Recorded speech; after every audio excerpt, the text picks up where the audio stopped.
It's the toughest challenge yet to South Africa's President Jacob Zuma. Senior members of his party say they have called on him to resign. Zuma faces numerous accusations of corruption. So will he hang on to power? And what next for the ANC? This is Inside Story.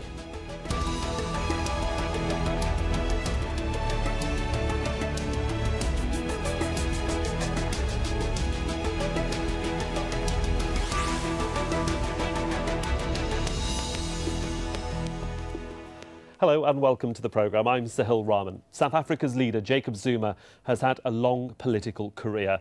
He became the fourth president of post-apartheid South Africa in 2009, but his time in office has been one of the most tumultuous in recent years. He's faced several accusations of corruption, and now he may be losing support among his own party members. Some members of the ANC's executive committee have called on Zuma to step down after a three-day meeting in Pretoria. It's the only body within the party that can remove its leader. And three ministers in Zuma's cabinet were among those calling for his resignation. The protesting committee members say the president's reputation could harm the ANC, especially in elections coming up in 2019.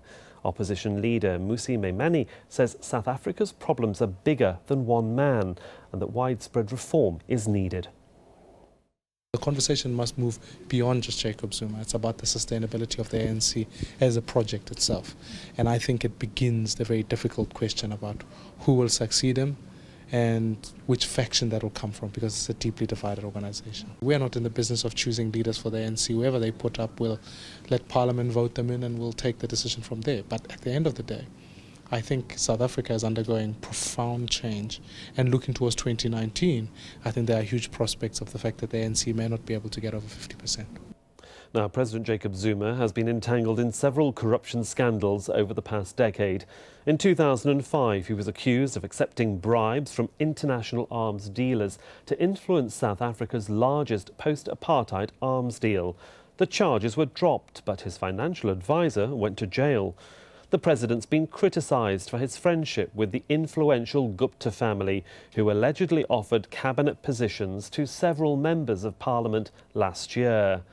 And in March, the Constitutional Court said Zuma's government violated international law when it failed to arrest Sudanese President Omar al-Bashir on his visit to Johannesburg last year.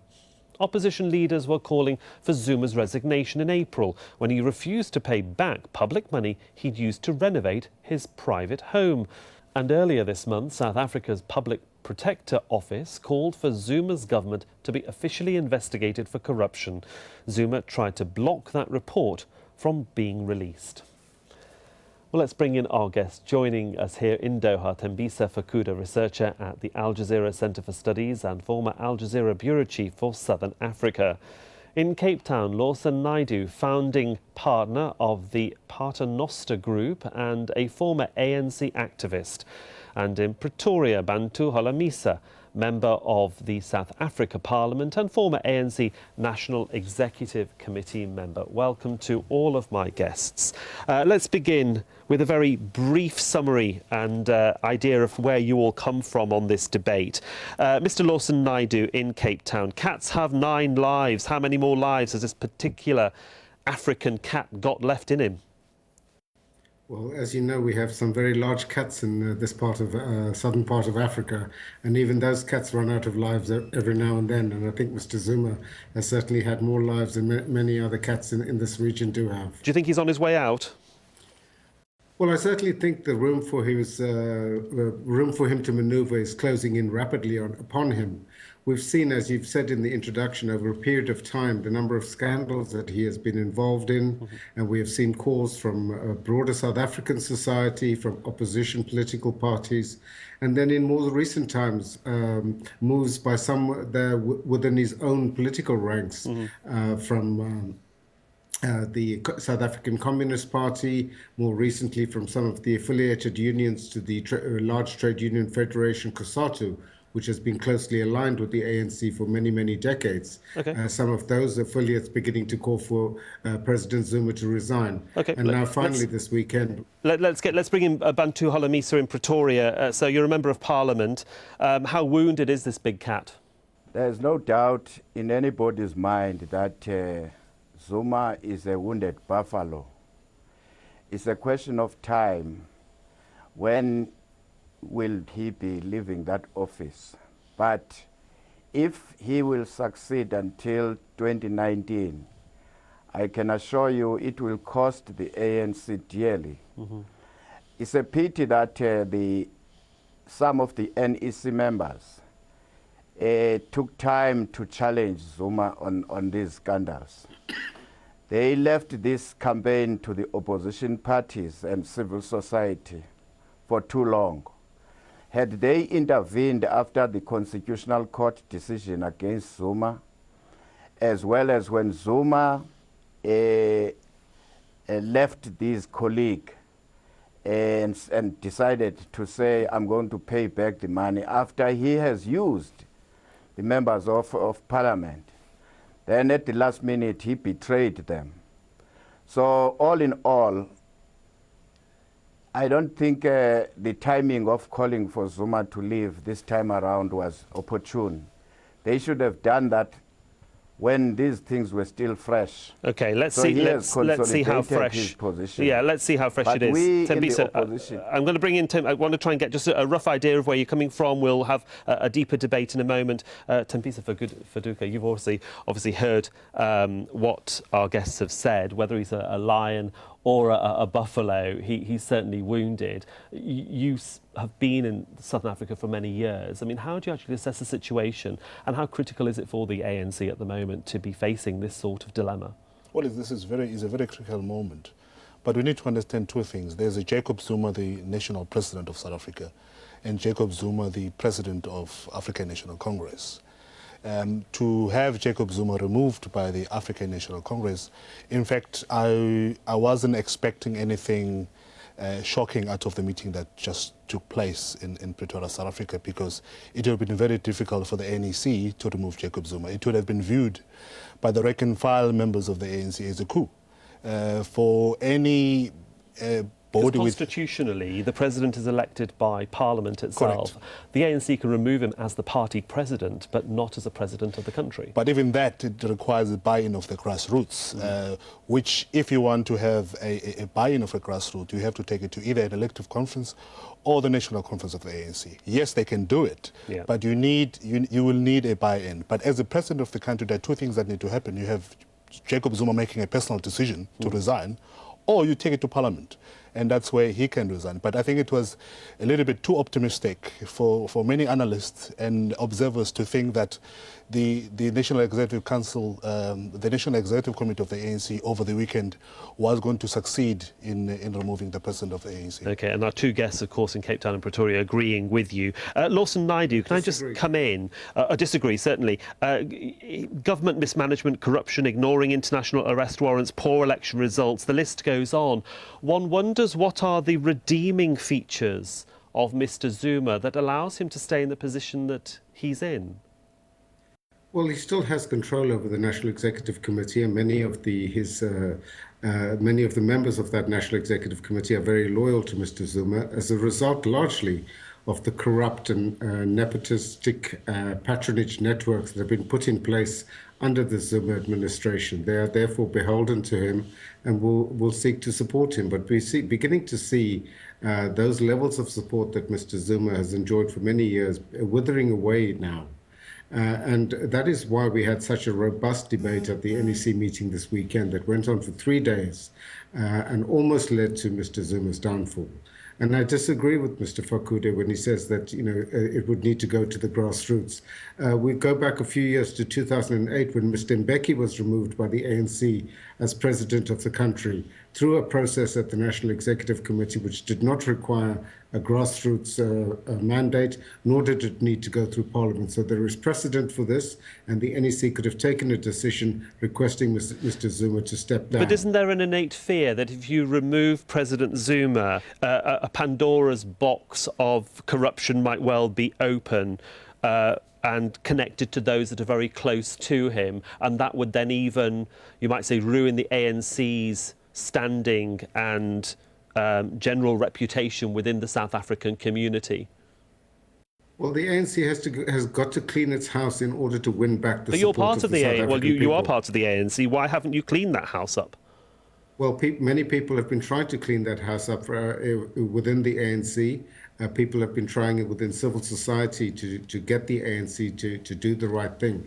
But every time something happens, as Mr. Holomisa pointed out, the ANC should have acted at the time of the Constitutional Court judgment on the Nkandla matter earlier this year, and yet it accepted a very half-hearted apology from the president and allowed him to continue in office, as they appear to have done again today, when in a press conference that the ANC Secretary General, Mr. Gwede Mantashe, has just held, where he played down the nature of the disagreements over this weekend and put it down to a search for ideological clarity. That really is not taking the South African public seriously and is not demonstrating that the ANC has the capacity to cleanse itself. OK, Mr. Holomisa, in Pretoria, does this all play into the hands of the opposition and that you will be able to benefit, perhaps, from the disruption that is being caused within the ANC? Does this work in your favour when you're trying to sell your political position to a very large South African electorate with less than,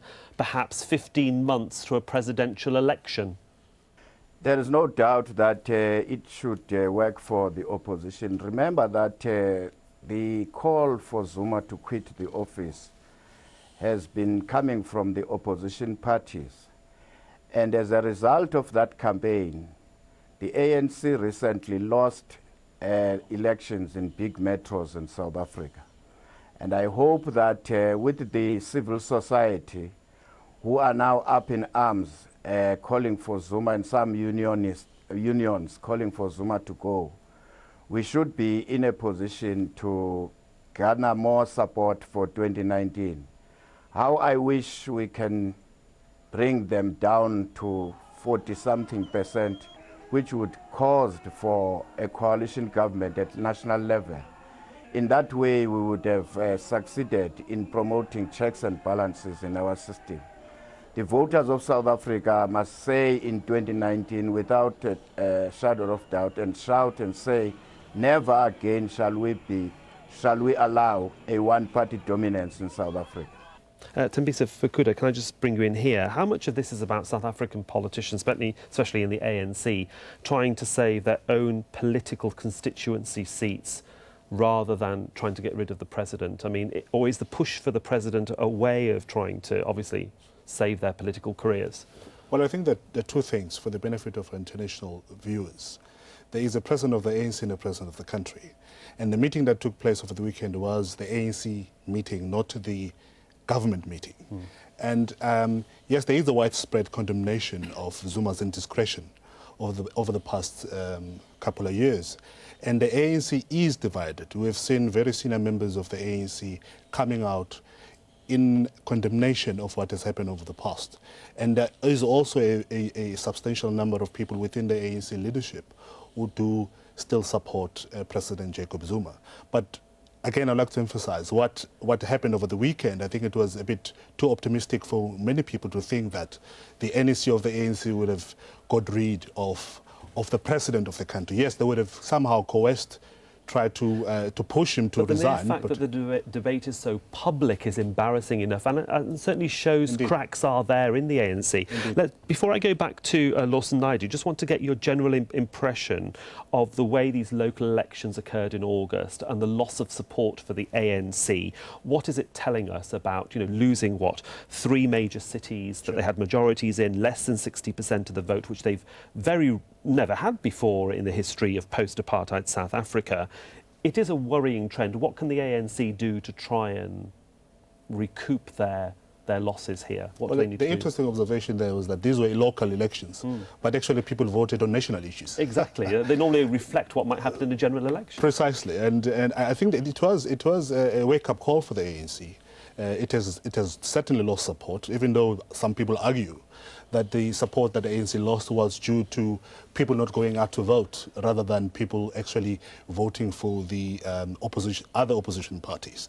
But there is a widespread view or feeling within South Africa that the ANC is not doing what it's supposed to be doing, and it's going against the mandate that it got in 2014. Lawson Naidu, let me bring you in here, because there's also the issue of the older generation who remember apartheid, the younger generation who perhaps don't have that connection but only have the memories of an ANC government. You also have the black-white issue, perhaps, as well, where people are also thinking in South Africa, actually, we were governed better when we were governed by white people. I mean, how do you reconcile all of those issues that are being discussed right now in South Africa, and how are you, as a party, perhaps going to address these issues in the, less than 15 months you have before a presidential election?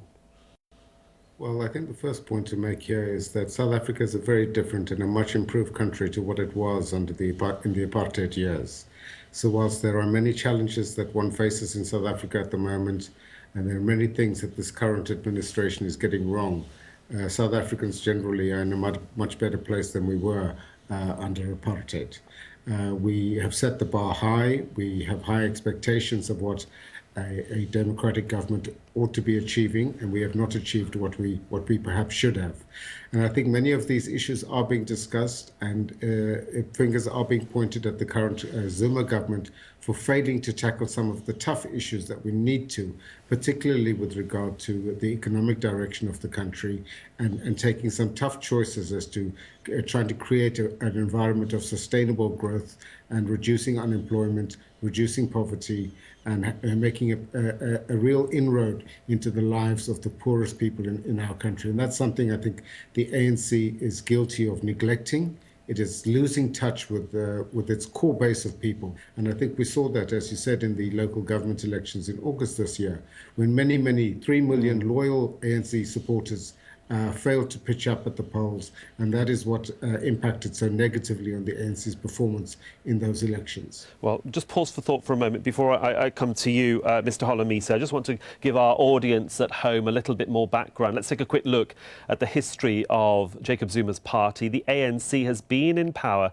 since 1994, when South Africa became a democracy, and it's won more than 60% in every regional and national election since then, as we just mentioned. But that popularity appears to be failing in recent years. The ANC support fell by more than 5 points in those regional elections that we've just mentioned last August. And the party lost its majority in several areas, including the municipality of Nelson Mandela Bay and Johannesburg. So, Bantu Holomisa in Pretoria, what can opposition parties like yours really offer the whole community at large when the issues of policy, politics, corruption, finance, education and health are all issues that are dear to the millions of people in South Africa and have just been mentioned by Mr. Naidu as being neglected by the ANC? How can you tell the electorate that your party, for example, is a party that can govern responsibly?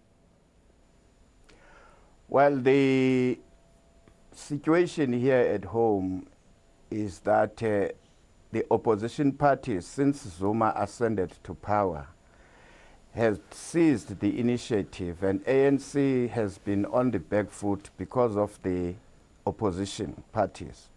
As a result, we were rewarded in the last local government election. And now that the civil society in South Africa is galvanizing its support, and they are campaigning for good service delivery and betting on a wicket of anti-corruption. So they are reinforcing our campaign. So we will wait for 2019, but in between for now and 2019, the message is going to be clear that you South Africans, you don't vote for a president, but you vote for political parties. The ANC paraded Zuma, who was a suspect, right from the word go. The time has come now that the voters of South Africa must punish the ANC for ignoring even the Constitutional Court decisions around Mr. Zuma.